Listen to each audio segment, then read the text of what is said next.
CDRTFFIN. All right, let's roll on in. Let's kick down the wall to another episode of Thank You for Understanding. Yeah. You want to give it a little bit of an introduction this time? We've been asked for an introduction. You're like so resistant true. I to know. this. You're like, I just like to surprise people. I love the chaos. I don't like to be defined. I don't like to be. I'm a cool girl. You can't define me in my podcast. Oh, we're going to define you in this episode. That's some foreshadowing right there. That you know what's in the envelope. Yeah, what's your elevator pitch for I still haven't figured pod? it out, but I do like your line that it's the business podcast that isn't businessy enough. Yes, it is it is a podcast. It is a small business podcast. Sort of. It is not a boss bitch podcast. It is not a, go get 'em motivational, smash the glass ceiling podcast. It's not make $1 million overnight podcast. I wish it was. God, yeah, we should be, but here we are. It's not that. So it's funny when I try to explain TYFU, I usually end up saying all the things that it's not. Mm-hmm. I wonder how our listeners describe it when they're telling all their friends and relatives to listen. Yeah, because they do. Yes. Every day at every family gathering. I would say it's encouraging. I would say we talk about the little pet peeves of being a small business owner. We talk about the boring everyday interactions. Sometimes I call it the dark side. We reveal the dark side, of difficult customers or challenging situations and dark things thoughts. that a lot of small business owners don't want to share publicly because, it's maybe moments when we're less than perfect or we don't have all our shit together. Yeah. So, our goal here is to gossip about our businesses and our customers and each other and find some relatable moments. Maybe Kelly will make like a season 4 trailer out of that. Because I think it's time for us to update our trailer. I think it is. Mm-hmm. We had our 50th episode. We did. Congratulations to you and to Kelly. Guys. 50 episodes. We're still here. None of us have killed each other. 51. Here we go. Here we are. Do you have any todays in retail that you want to share? It's not really today in retail. Well, yes, it is. I recently took part in a semi-professional theatrical endeavor. As you are wont to do. As I am wont to do. I just wrapped Theater 444's production of Big Fish. If you missed it, too bad. It was great. And I had many customers attend this production. It's a great theater company. Go subscribe to their newsletter. I had one customer in particular who has been featured in many Today in Retails attend. He enjoys the arts as much as he can. And he came to see the show. And 2 days later, he dropped off a letter for me written on his typewriter with his review for the musical. Which went something like, I very much enjoyed it. Beautiful story of a father and son and commentary on the familial relationships and responsibilities, yada, yada. The next paragraph was, the music was louder than the singers at first. I couldn't hear anything, and then it got better. The next paragraph was, I don't have a cell phone and I couldn't scan the QR code. And all I wanted to do was scan the QR code, but I don't have a cell phone and that's your problem. Can you print out the program? Signed, this customer. I can guess who this customer is. Tip tapping away on his typewriter.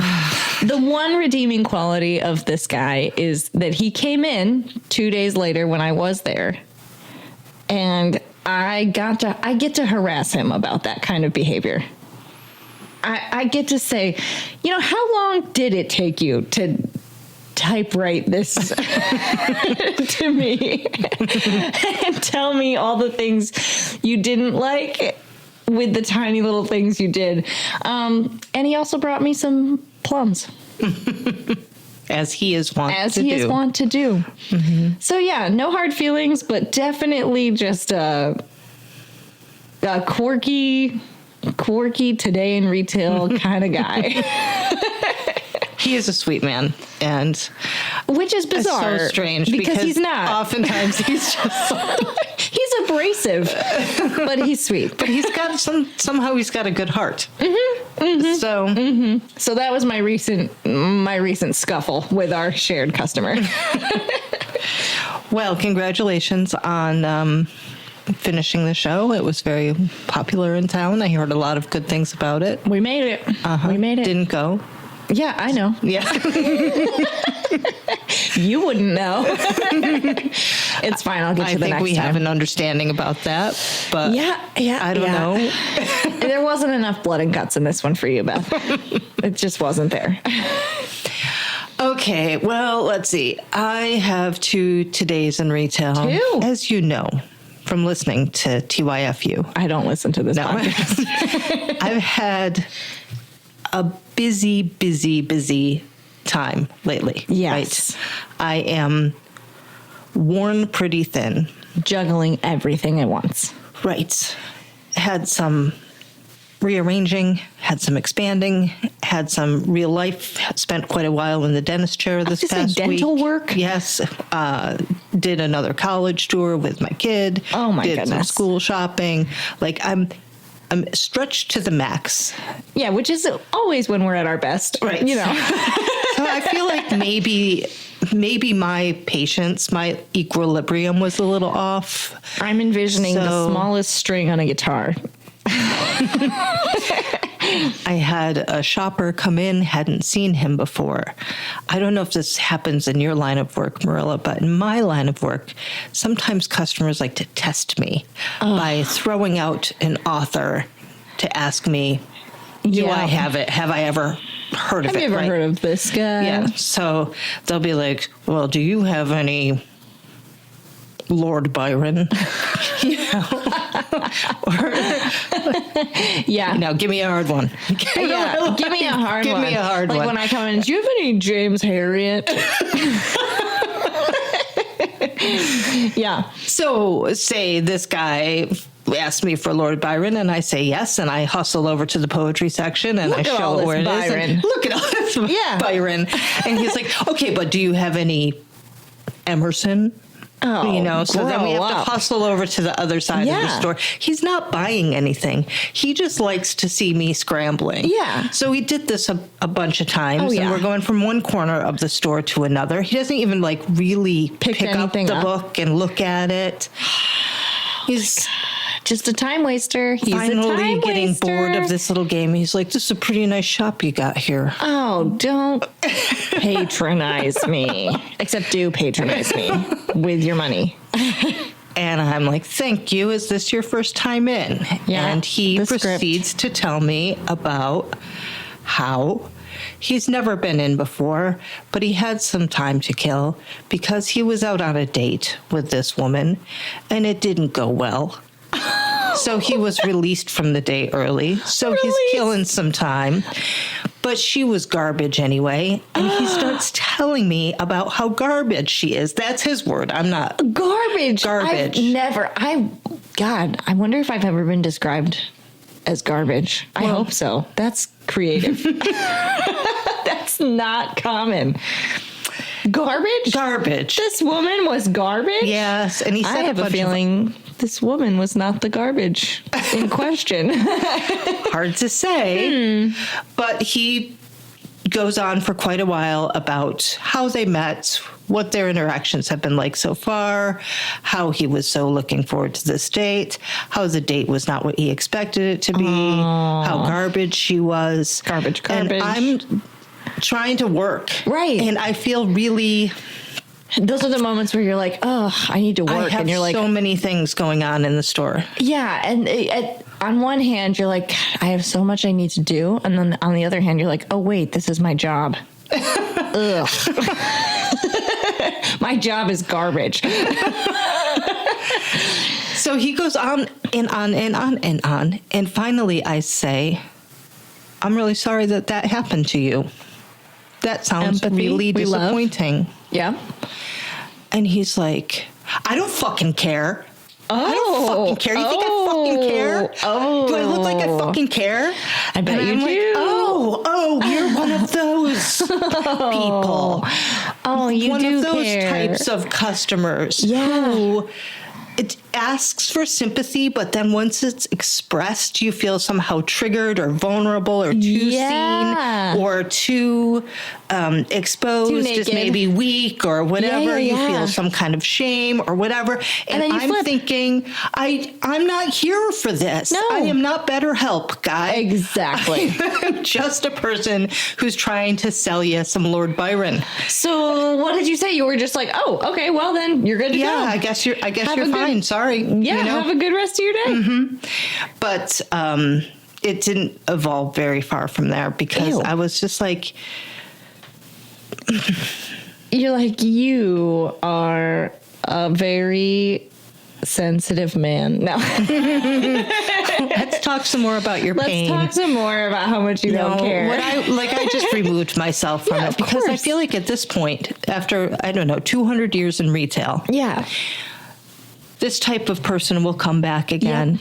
This type of person has no like sympathy or understanding about what I might have going on, nor Right. would care. No, right. So I'm just going to cut him loose. They don't fucking care. Yeah. Oh my God. I don't know. I feel like this is not an unusual story. It happens all the time. If you work behind a counter, this Yeah. type of person has come into your store before. The fragile little babies, they walk through the door and you can't always clock them right away until they're having a fragile moment. Did he buy anything? Not one thing. God, not a puzzle? Could have been meditative for him. I didn't suggest a puzzle, which is why I'm not that good at my job, I guess. Maybe well. that's what he needed and I couldn't see it. Maybe he came to me next. I don't know. Who knows? Maybe he needed some medjool dates. But anyways, here's another thing.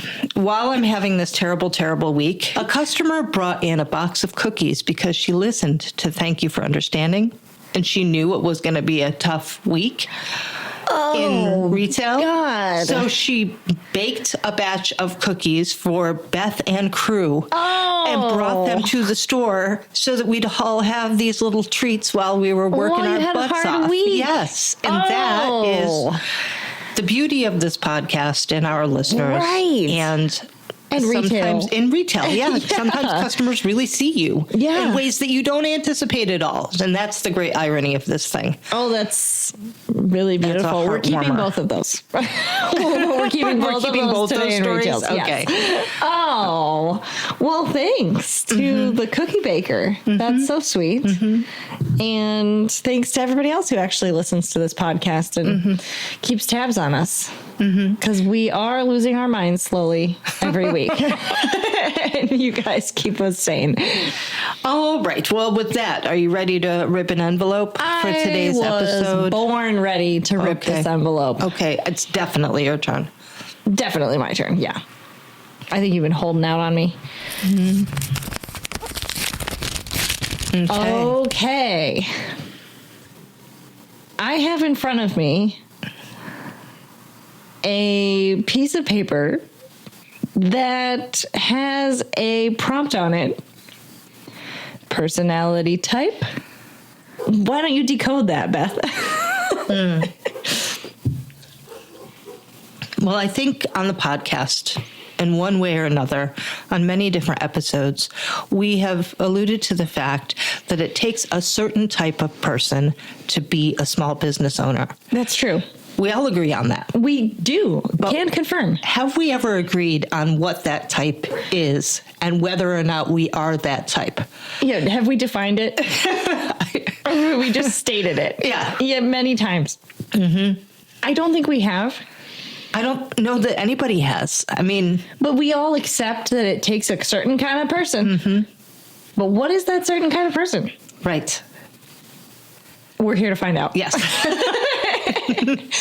Yeah, through the years, I think this is an interesting topic because through the years, I mean, I would say both of us are fascinated with small business and small business owners. Mm-hmm.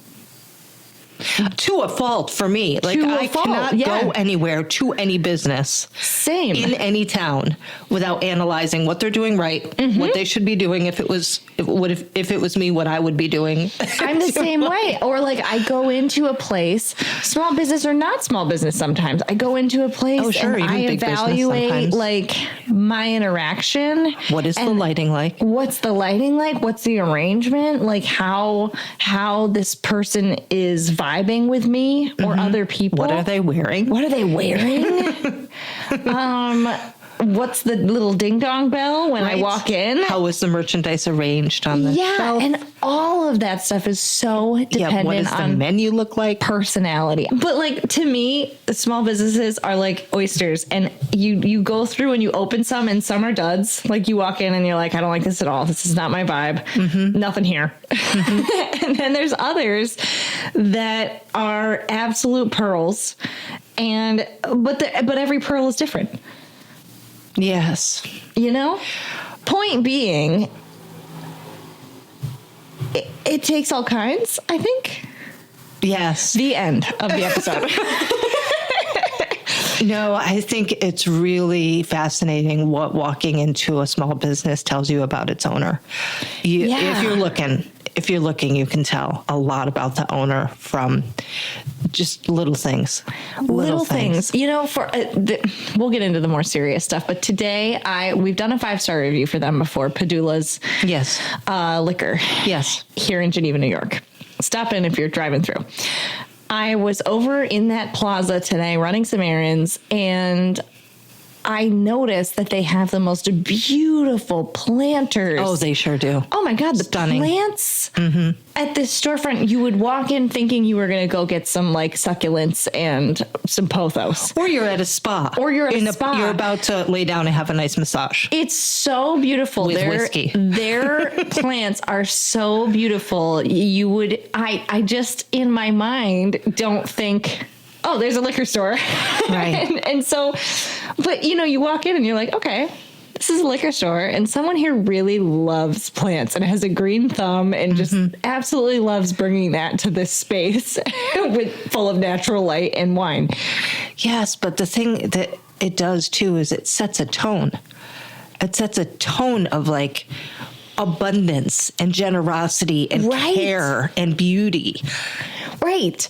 And the personality there behind that business is very giving and community minded. And it's just these little information dollops as you walk through the space. And that's not the case in every liquor store. Like I've been to a lot of liquor stores now. But Padula's versus the liquor store across town, completely different worlds. Different vibes, different personalities. Well, I don't know how we alighted on this topic in particular, but I think one time we might have been talking about like Myers-Briggs personality types, right? And I think we may have been speaking of, personality types. Like according to the personality tests that are out there in the world. So especially with personal interactions or even, with customers or community members, we don't always see eye to eye on how we react to certain things.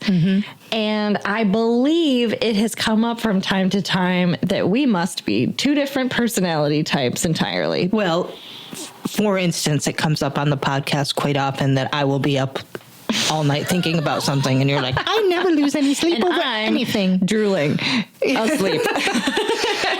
Yeah, like I have anxious thoughts about some things. You don't. I think that you have angry thoughts about some things that I don't.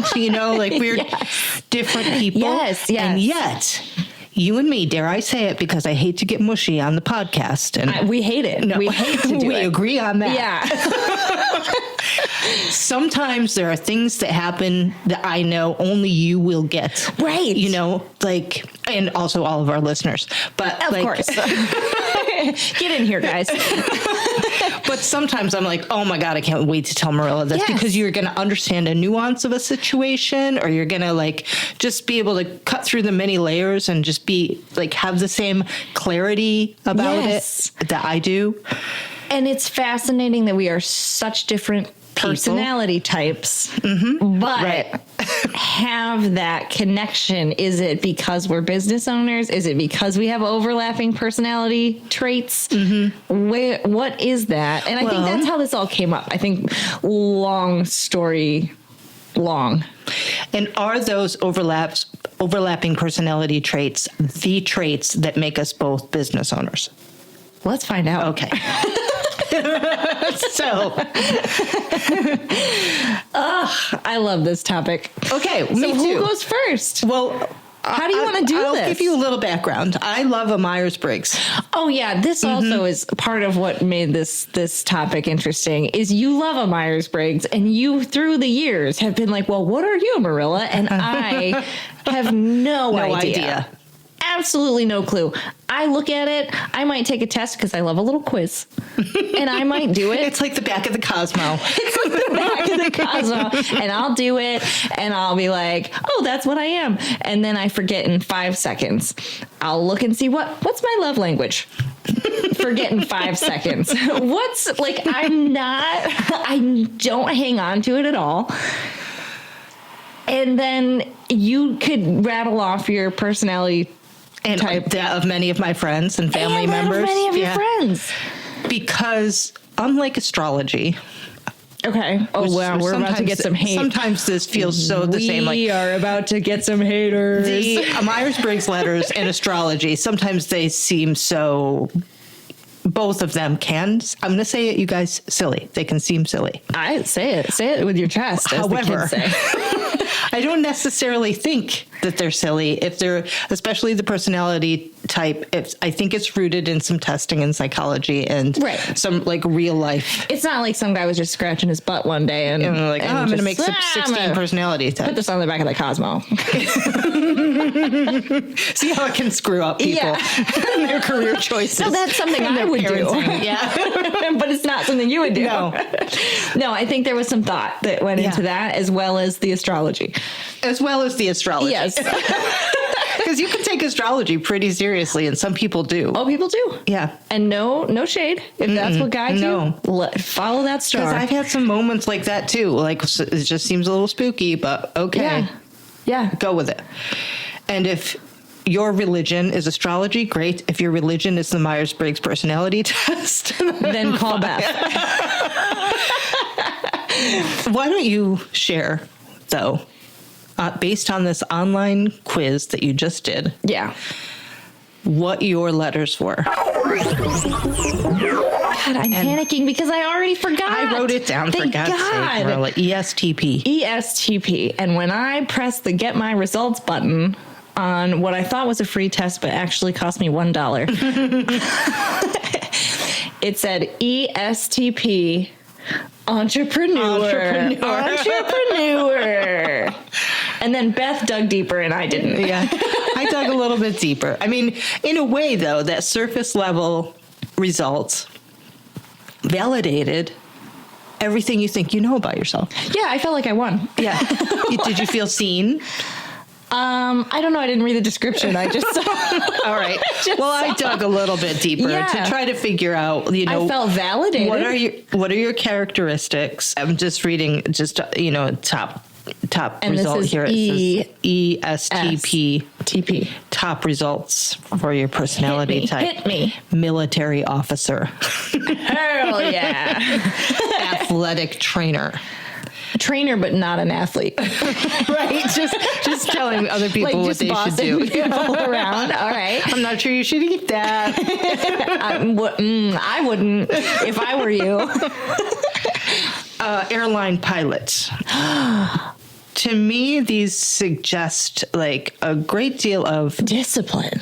right focus, Laser focus. laser focus. Laser focus. I'm going to go to a different site really quick. Interesting. Laser focus. Those feel more disciplined than I feel. But at the same time, when I look at my life and I look at my choices, I think that many would look at my life and my choices and think, oh, she must be so disciplined and organized. And I'm not. Here's some other suggestions. Sales management, pretty much. Okay. You. All right. I can get down with that. I do love sales. Actor. I don't see how those are related, but you also do that. Yeah, but acting, oh man, this is going to give me a lot of hate too. Okay, like the theater people are going to hate us. The astrology people are going to hate us. I think acting is sales. Yeah. You're selling a story. You're selling a part. You're making someone believe something that you believe in, maybe yourself, but you're selling it. I'm not very good at acting.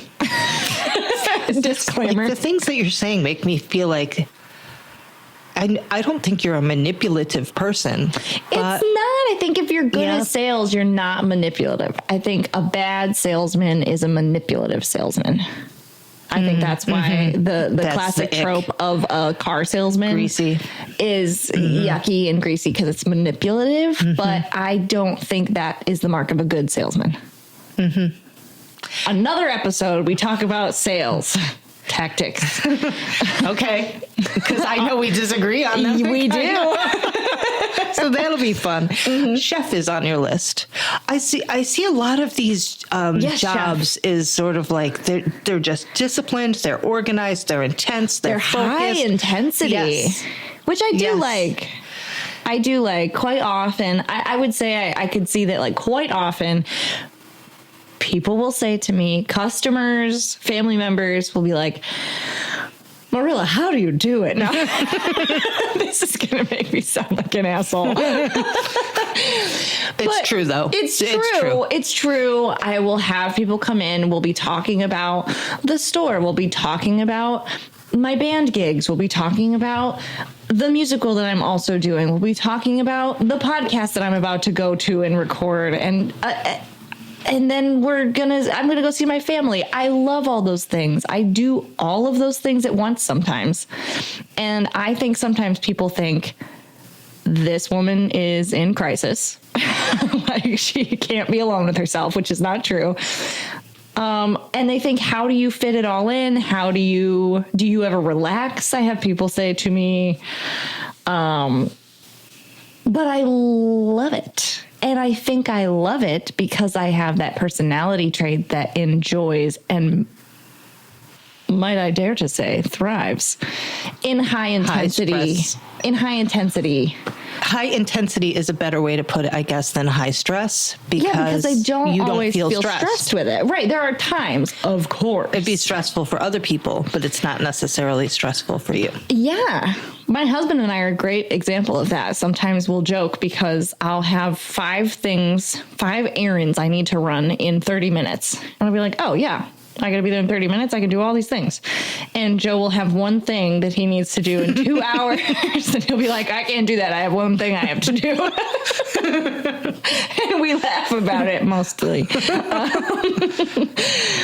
it's just 2 different personality types, you know? Like, it doesn't always stress me out. I sometimes think I am more effective when I have more going on. Sometimes when I don't have a lot going on, I don't. If you want something done, ask a busy person. Right. There you go. Right? But it's true. Yeah, so I could see that. So if it all goes downhill, I will start telling you how many push-ups to do. Well, it's interesting because according to the personality type indicator, you are living out what you quote unquote should be doing in some ways. Right. Entrepreneur in big, bold Comic Sans. Yeah. Yeah. Is what I saw. Yeah. Which is validating. You asked if it made me feel seen. I think it feels validating. It also feels a little frustrating because I like to be undefined. but the internet just Saw right through you there. saw right through me. Whatever. Well, actually, that's the way I felt the first time I took a more extensive Myers-Briggs personality Yeah. test. I felt like, who has been reading my diary? Because I read one of those like breakdowns where you've got 30 pages that tells you what type of a career you have, what kind of parenting environment you were raised in, what kind of parent you are, what you look for in relationships, what you look for in friendships, how you like, What how your you use triggers your, are. yes, all What that. turns you on. And I was mad. I was mad because I thought I was some sort of like mysterious enigma. Oh, we are. But no, Yeah. we're not. Yeah, well, share your letters, because I have some notes here about what you are inclined to do based on this. My letters are INFP. Notice she knows hers and mine, and I just took mine 5 minutes ago. I see a little overview. A person this INFP is a personality type in the Myers-Briggs type indicator. They are often called the mediator or the idealist, characterized by introversion, intuition, feeling, and perceiving traits. I can see that. That lines up. Doesn't say good with numbers. Doesn't say cutthroat salesman. It doesn't say manipulative. Ideal jobs for INFP women, according to this, often blend their strong values, creativity, and desire to help others, including careers in counseling, social work, writing, art, graphic design, UX design, whatever that is, and physical therapy. So I could be the athletic trainer. And you... Let's go into business. Yes. When I injure them because I push them too hard with Yes, my I'll militant do the ways, healing. you will heal them. All right, let's get out of here. UX designer is like user interface or user experience, Ugh. right? On the, yeah. What are you making that for? You made your website. It's important. I hate it every second of it. I hate it. It's like I feel like I'm in jail. Ugh. Okay, so I think that's kind of interesting, Marilla, because there are different parts of the business that make you feel good and motivated, and different parts of the business that make me feel good and motivated. Like you're doing a good job and validated and... But what I'm saying is like, oh, designing a website, that sounds fun. You know? Oh my God. I don't have time or the skill to do it, but Yeah. it doesn't make me want to feel like I'm... Like I want to vomit. Yeah, no, I would like to vomit. Sounds interesting. No. Sounds like one of the more fun parts of the business. No.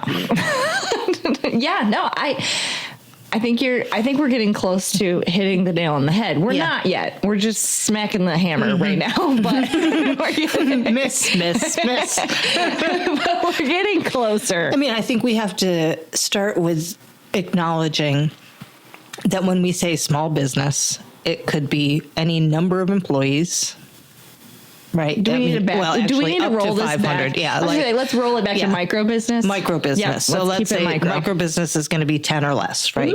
So even in that space, there's going to be so many different types of businesses, right? Yeah.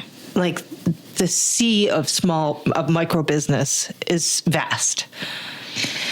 It could be a cleaning business or an organizational business. It could be a physical therapy office. Yes, it could be a hair salon. It's fascinating, the spectrum. And I think that's why any type of personality can be a small business owner. You just might not be good at certain parts of it. But I do think that there's traits that to have a successful small business, you must have.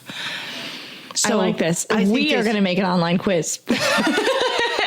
while say the 16 different types, all of those people can be represented in the micro business landscape. Yes. If they don't have certain, like a certain sort of backbone, a certain type of tenacity, a roadmap, certain type of ability to take risk, a certain type of service ethic. like there's got to certain be level of being comfortable with failure. Yeah, sure. That's a whole personality thing. Sure. Some people are not.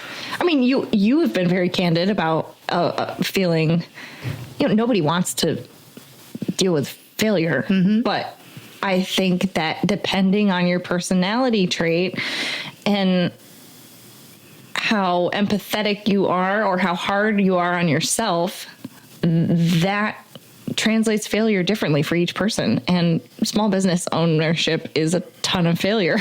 Like you have to be able to take it on the chin over and over and over again. That's, I think, a necessity, but it's something that not everyone has or should have. Like just a comfort level with in failure. Life. Yeah. Like you don't necessarily, unless you're getting into small business ownership, you don't necessarily need to be good at being kicked down into the mud every day.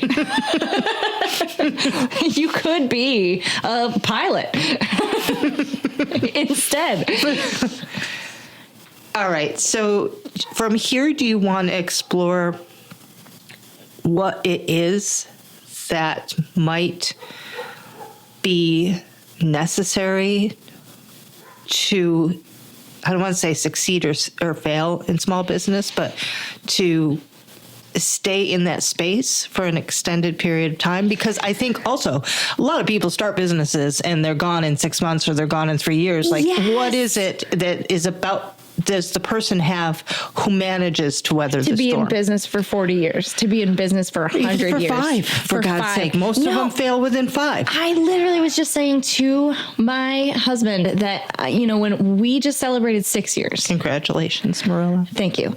There's a lot of businesses that are also celebrating 6 years, but there was a lot of businesses that closed at 3. Yes. And there's a lot of businesses that closed at 5. Yes. The statistics bear that out. Right. Mm-hmm. I think there will be another culling as we get closer to 10.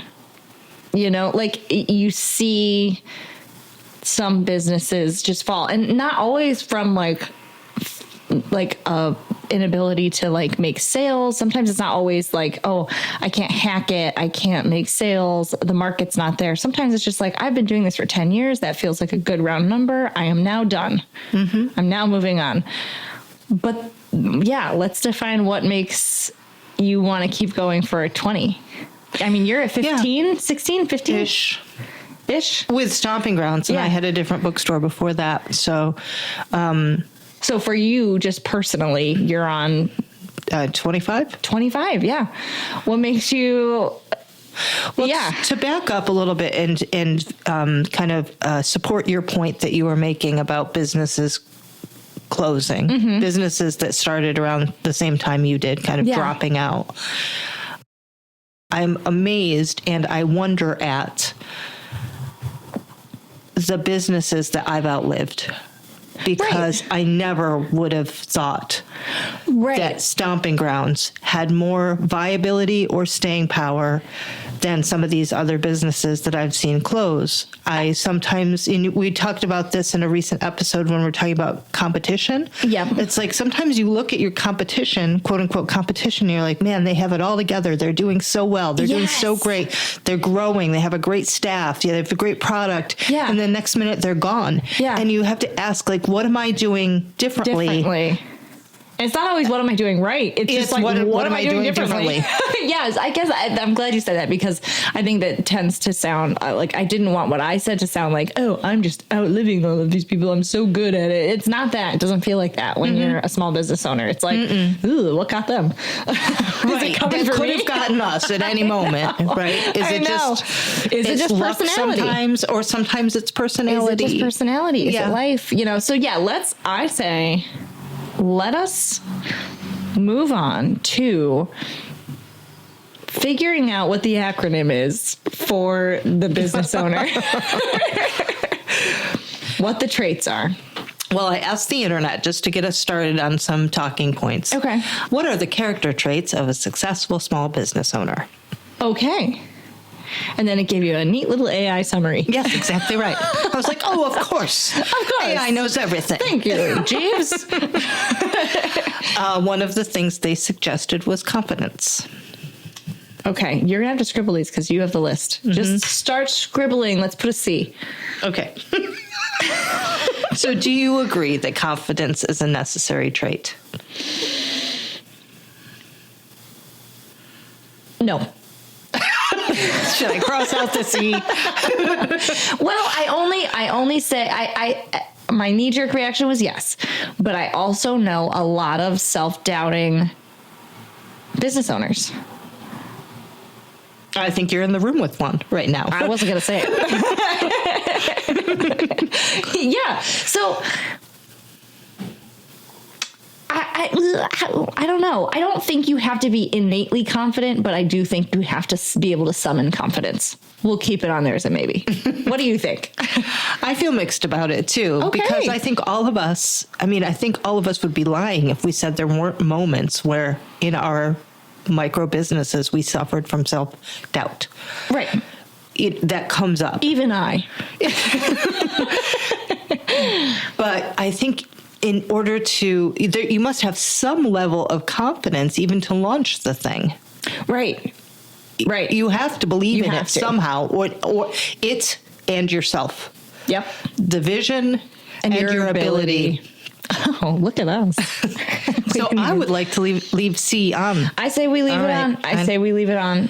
Because also, like, while I'm thinking of others, like, oh, there's, I'm thinking of you across the table from me. I'm also the person that's like, you can do anything if you just walk in confidently and say that you're in you have charge. said that on this podcast. I know, which is a little nuts, but it works. And I do believe that. Yeah, you're just selling it like an actor. Yeah. Mm-hmm. Yep. All right.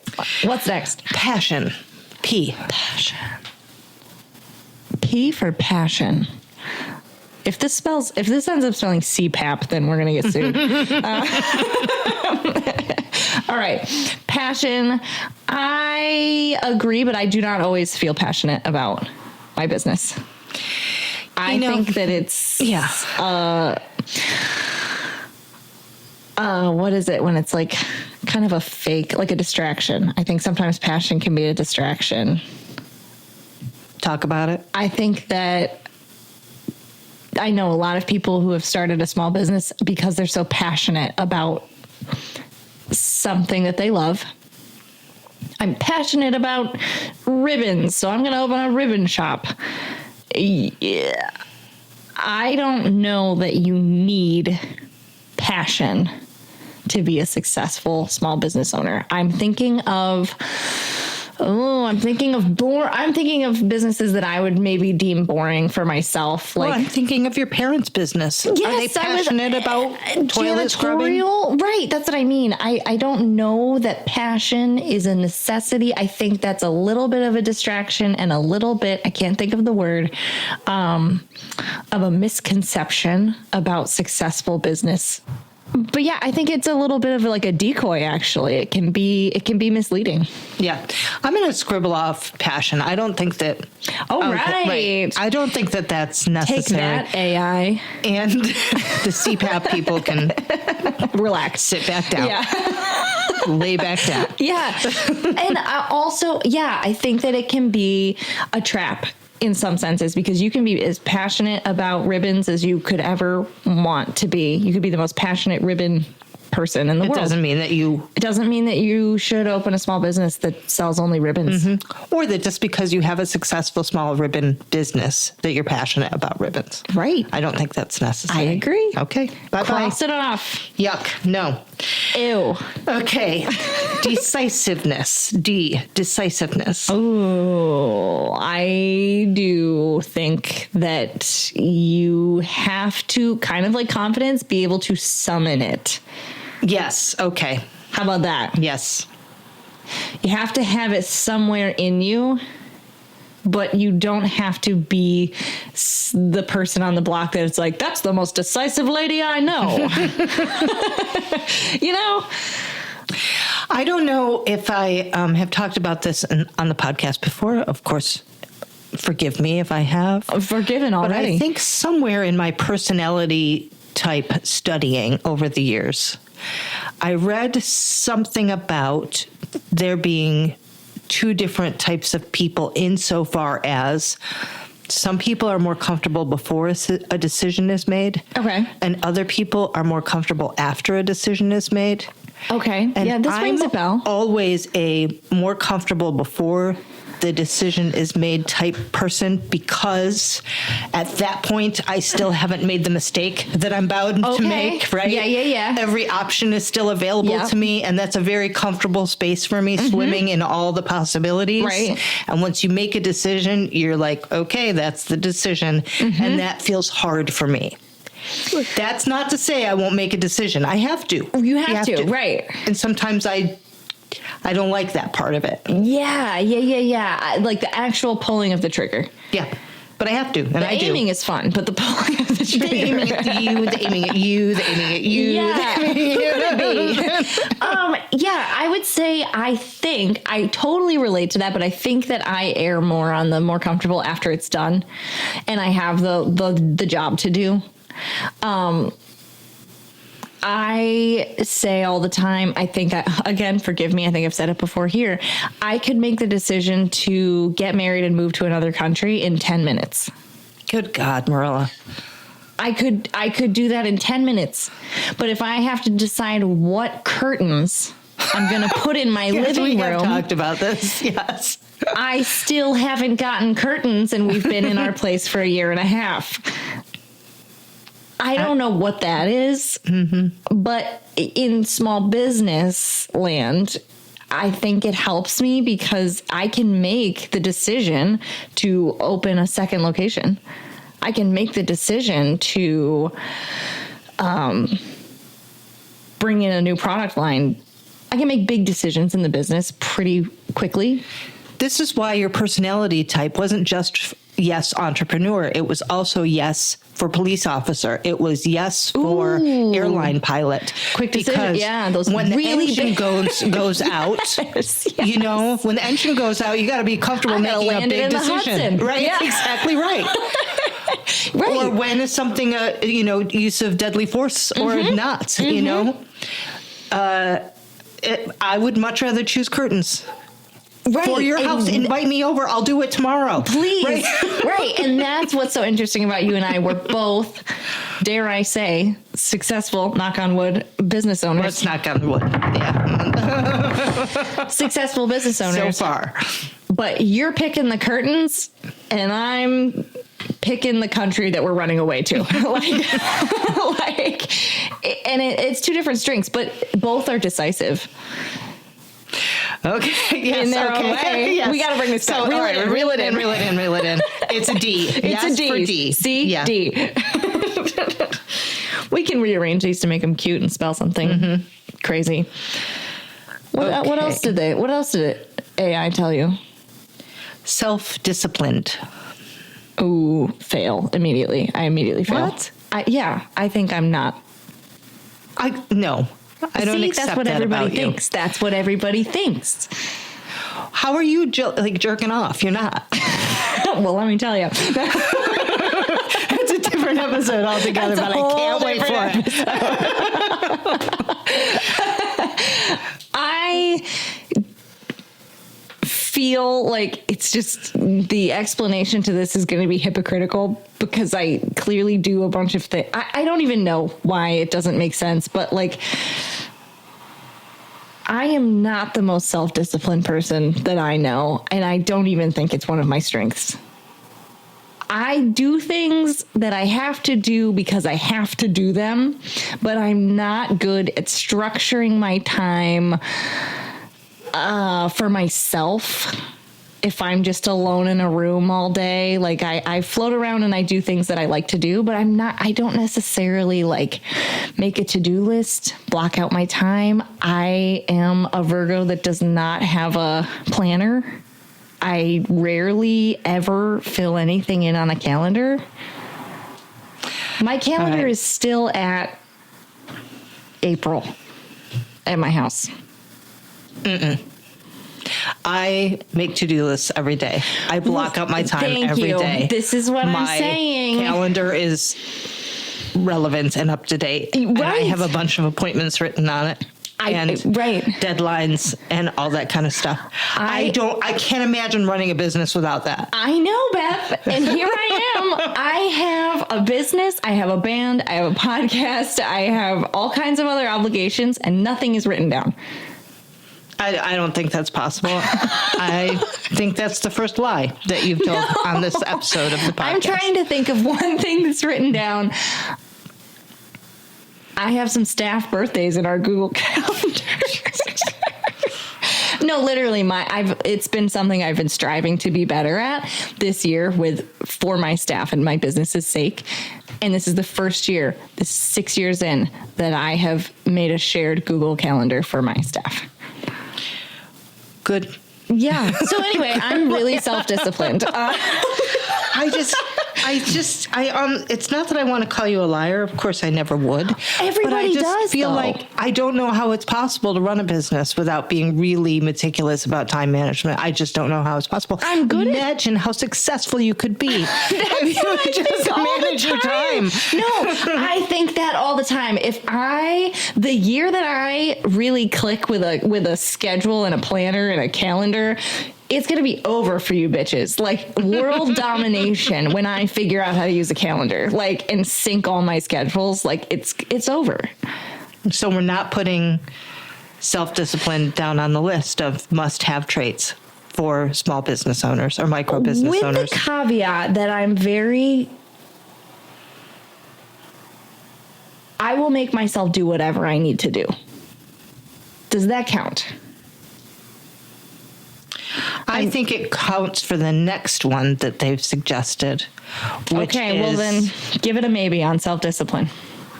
I don't know if we want to use R or T for this, but they say resilience and tenacity.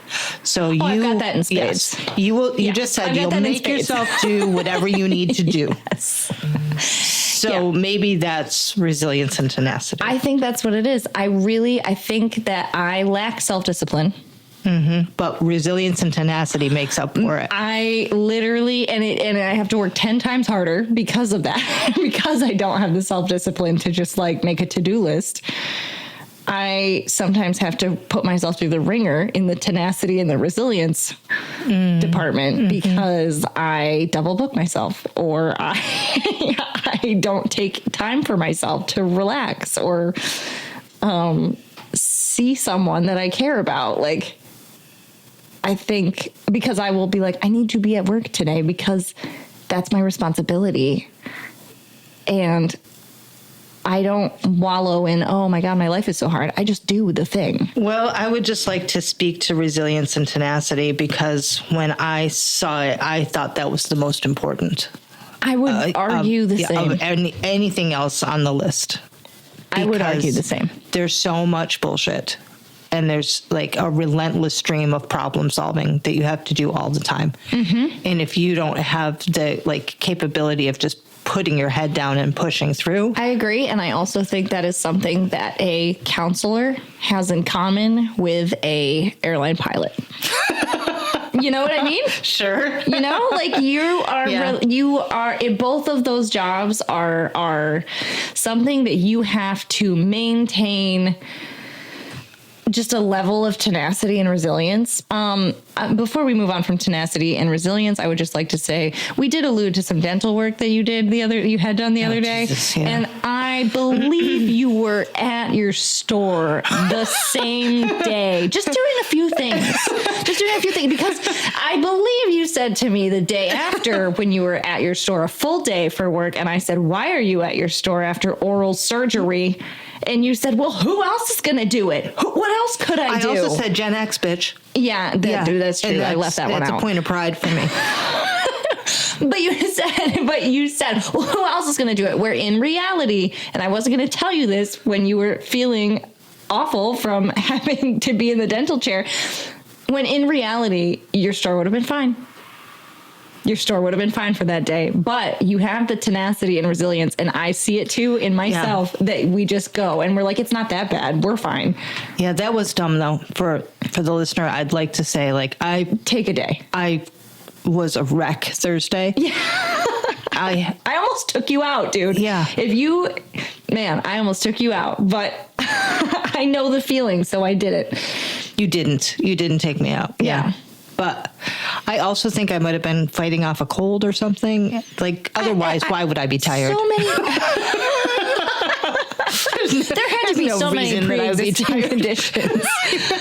Yeah, but I saw that in that moment. I was like, I know that I would be the same way, and I know that someone would be telling me the same thing, and I'd be like, oh, I'm fine. I'll be fine. I'm not doing anything crazy. No, Allison, my sister, was watching the store.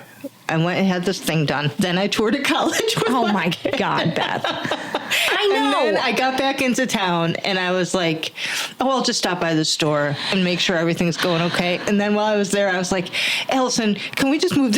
Can we move this furniture after minor oral surgery? Let me just move this furniture. Yeah. No, crazy stupid, bananas. But whatever, I'm not going to change. But No, but you, to give it a positive spin, that was stupid. But tenacity and resilience in think big we can letters, I keep think those RT. might have to be first in the lineup. RT. All right, future focused. No. All right, moving along. Next. No, I do think you have to be future focused. Dude, come on. Okay, people ask me all the time, what's your 5-year plan? I don't know. I don't know what mine is either, but I still know that I So what have does it mean minor to you? goals. I have minor goals that I want to achieve almost every day. It's like, just like, this is what I want to do tomorrow, or this is what I want to do next week. I don't Yeah. necessarily, I have a loose, vague idea of what I want to be, where I want to be in 5 years. All right. You got me. Yeah. Good sale. I would say yes. I think if you lose your future, what's it called? Future focus. If you lose your future focus, you're going to close your business. Is that one F or two? One F. I wrote them both down. All right. Okay. Comfortable with risk. Yes. You have And you to and be. I are very different in that department, I Let's think. talk about it. I think Okay. I go up in a plane. Some people are worried that they might die in a crash. I go, I might. What am I going to do about it? I'm just the pilot. No. Yeah, there's a certain level of risk that my little chicken brain doesn't even, it doesn't faze me. My husband is very different, which is why we have a successful business. But While you're still alive, probably. I'm still alive. But yeah, I mean, I'm human, so I don't like. I'm not a junkie when it comes to risk. Like I'm not looking for the next thing. You're to not like I'm not bungee. jumping out in front of cars. But I say all the time, the worst thing that could happen is I die. It all burns down. Like, that's the worst thing that could happen is I get hit by a bus tomorrow. So when I'm uncomfortable with a risk, Sure. I say that to myself, and then I usually will be like, yeah. You are very comfortable with risk. I'm comfortable. Is anyone very comfortable with it? I don't know. Do you think that micro business owners should be comfortable with risk? Yes. Yeah. I do. Or do you think it's an essential trait of small business owners? That's where it catches me, because I think there are some businesses that are very that play it very safe and by the book, and there are other businesses that are a little more risky. Like I think retail is inherently risky In this day and age. in this Sure day and is. age. Yeah. And I think an accounting firm is a little less risky in a sense. Sure, especially if you're taking over your dad's accounting firm or something like that. Yeah. I think there's a sliding scale there. Mm-hmm. So maybe you don't have to be the riskiest person in the world. Maybe you can be an accountant that's pretty safe. I think that what the thing about it is you're paying your own health insurance. Yep. You don't know what the market's going What to do. is that? Your best clients might die off, you might not be able to replace them. Right. Like, you have to be comfortable with risk. But I also think that working for a major corporation sometimes feels more risky because you don't know what the CEO and the board members have planned for your future. One minute your job looks stable and the next minute they're selling to, some other company, or they're laying off 200 people or whatever it is. So I'd say comfortable with risk maybe doesn't have to be on the list. Okay, I'm going to volunteer one that might not be on the AI list. Fine. And I think that a level of independence is right. I think that is, and it can be a toxic level. You know what I was thinking earlier before I asked AI? I was thinking, what is one thing that I bet all small business owners have in common? And I came across this memory of being tasked with a group project in school. And I bet you 99.9% of micro business owners would get handed a group project in school and be like, oh my freaking God. Yeah, now I'm going to yeah. have to do everything for everybody. Johnny's not going to turn up to have the project meetings. Right. I'll just do it myself. Yes, exactly. I'll just do it myself. Which that's why I say, I'm not advising you to be toxically independent, but you can be toxically independent and be a successful business owner. Yes. And you have to be somewhat independent to do it anyway. You have to be like, you have your lighthouse and you are sailing your ship towards it, and it doesn't matter what the National Weather Service is saying. You're just going to do it. Yeah, so I think that's my final submission for something that we all share. We are even though we are all very different, and I'm very warm and fuzzy in the way I interact with my customers, and you let people kind of breathe a little bit when they walk in, and the guy down the street doesn't even look at you and kind of growls when you say anything to him, but he's been in business for 100 years. We're all so different, but all of us are staunchly independent all of us are staunchly independent and confident. Did that stay on the list? Yes, confident is still there. That our way of doing things has legs. Okay, well, I'm gonna maybe slice the legs out from that a little bit. Oh no, not my legs. You just established that you have legs. But the last thing the AI gave me was a good ability to network. Ugh, I no. know. I hate it. I hate the meet and greets as much as you do because I'm so independent. Yeah. And you're so independent. Yeah. But the fact is, we can't run our businesses alone because we have to rely on a lawyer, an accountant, an ad guy, the customers, our employees. So even if we're independent people, we have to be able to have strong relationships, to cultivate relationships. I don't want networking though. I want call it community. Something else, hopefully with a vowel, because I'm having trouble coming up with an acronym. You're gonna have to work on that vowel. I think you have to be good at connection, which it might be the same thing as networking, but networking makes me want to die. The word the networking term has such an ick. Yeah, it's so ick. I don't want to go to a networking event, but I'm very good at connecting with people, and I'm very good at making connections in a community. Yes, I think that's essential. So is that the same as networking? I don't know. All right, let's just change the word. After we finish recording, I'm going to get a thesaurus out. C. Well, what we have right now is confident, decisive, resilient and tenacious, forward focused. It's a lot of consonants. And independent. So maybe we can come up with a vowel just something for there's something in there. Networking / connecting. Yep. We'll work on that. And then we'll come up with the acronym. We'll come up with the acronym and we'll release it. Yes. Or maybe even title the episode that. Yes. And then. Yeah. So what are we have our acronym. We're going to work on our quiz. We're going to. What? Where do we land with this? Okay, Anybody yeah. can do anything they want. Unless you're wishy-washy, and then forget it.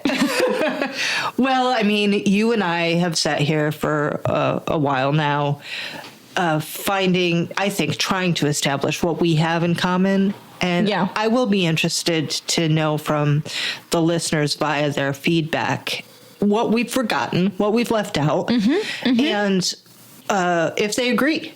And what With the their ones that we kept personality, in. what Yeah. their personality types Oh, yeah. are. Yeah. That'd be Or your interesting. star sign, or whatever it is. What are you, Beth? What's your star sign before I'm we a close Pisces, it up? hella Pisces. And listen, I know I kind of like You kind of trashed on. I didn't mean Stargirls. to, You get a because little I'll bit. tell you what, if you read Pisces description, I am that. That in I am spades. that. Well, I'm Virgo. Water. I'm Virgo, and if you read a Virgo description, I'm not quite. So, yeah, take what you like, ignore what you don't like. But you definitely have to adhere to the TYFU pod acronym as soon as we figure out what that is. All right. I guess we'll see you next time. We'll see you next time. We chat about the biz, it is the way it is. Thank you for understanding.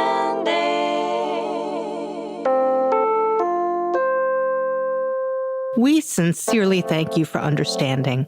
Please visit us at tyfupod.com to learn more about the show, share prompt ideas, or tell us about your own small business experiences. We may include your story in a future episode. Find us on Instagram, Facebook, or YouTube at tyfupod or at tyfupod.com. Our theme music was composed by Marilla Gonzalez.